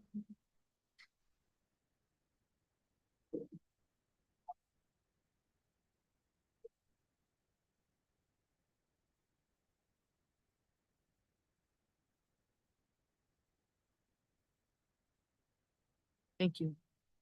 All right, now I'm looking for a motion. You're not approving the draft, you're approving the actual recommendation from, yeah, you're accepting, sorry, the recommendation from the audit committee to accept the audit that was presented. So if I could have a motion to that effect? I move to accept the draft annual audit. and No, it's accompany- not the draft. Oh, I'm taking draft out. Yes. I move to accept the annual audit and accompanying management letter. All right, motion by Jason, I'll second. second by Caitlin. Any discussion, Jason? No. Caitlin? Anybody else? All those in favor? Aye. Any opposed? Motion passes 5-0, and we will have a presentation. Summer, if you could put that on our agenda list in August about where we're at with the internal controls based on this audit. Rules. Mayor, could you just let the people in YouTube bid plan know that that was an audio, or the auditor presentation, it didn't go out to YouTube because we had to connect with. Sure. All right, so everybody out there in YouTube land, we just got a presentation from our auditor via phone. So it didn't come up on Zoom. So I don't know if they were able to hear him or not. If you have any questions, please reach out to us and we will address those questions. So apologize for that, but technology, that's an excuse we use all the time. All right. All right. That's the end of our general business for today. And now I'm going to move on to city manager's update. David, do you have anything? Oh. 20 minutes of on the job. Yeah. Springs in the air, projects are in the works, as you've seen, we had a little night work done last night over here on Center Street for the dispersed parking. For the dispersed parking project, I think that was successful. We had, some sewer work that was done unrelated to that over on the west side of Main Street.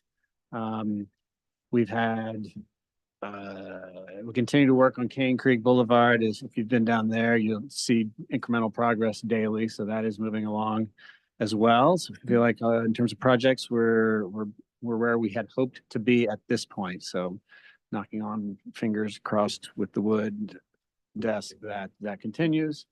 Other than that, I'll just say that next week is the Utah City Managers Association meetings and the Utah League of Cities and Towns spring meeting in St. George. I believe the mayor will be at that. I'll be at the league meetings for a couple of nights toward the end of the week as well. And that was about all I had.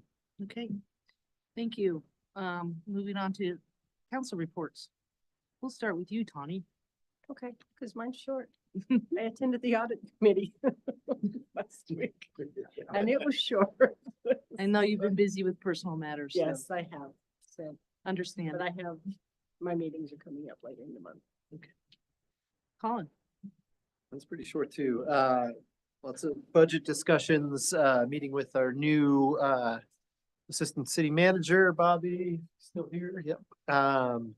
And then on Friday, I had an UMTRA subcommittee meeting where we talked about a new course of action, having not received the grant we were seeking. And then, but definitely positive movement in that direction. And then on the 9th today, I just had a trail mix meeting. The notable pieces coming out of that were one, the BLM.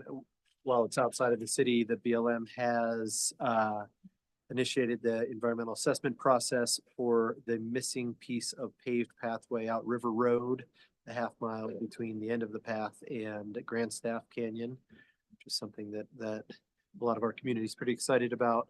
And then Trail Mix's big spring event, Spring Spruce Up, is this weekend. And so we're hoping for a really great turnout, because a lot of really amazing work happens within the city limits during this weekend event. And that is it for me. Thank you, Colin. Luke? Yeah, don't have a ton either. I attended the budget discussion with our new city manager and assistant city manager.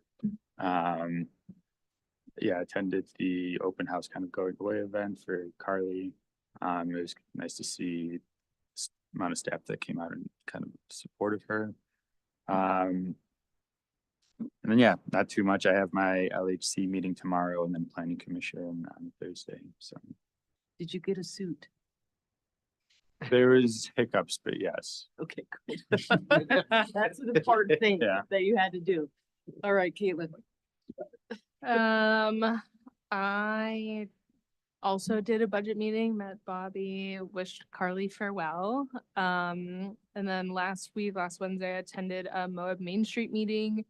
CERTA is partnering with local businesses in the community to start a Main Street America initiative in Moab that they're calling Main Street Moab. This was their second meeting and they're just getting going, forming committees amongst the business owners. At some point, they'll have an overarching board and we'll have city and county representation on that. And I attended a roundtable discussion focused on quality of life, equity, and public health for the county's Trail to Tomorrow strategic planning process. And finally, I won't be able to attend the League of Cities and Towns conference next week because instead we will be hosting, through my other job, taking off my hat, but open to the public. We're having a groundbreaking celebration for 3 really big, really exciting projects at Arroyo Crossing next Thursday, April 18th from 12 to 2. We'll have state legislators and state level housing developers coming down to celebrate 3 really big milestones for that project. So love to see it there. Good, thanks. Jason? I had pretty quiet last 2 weeks. The only thing I had was at an airport board meeting.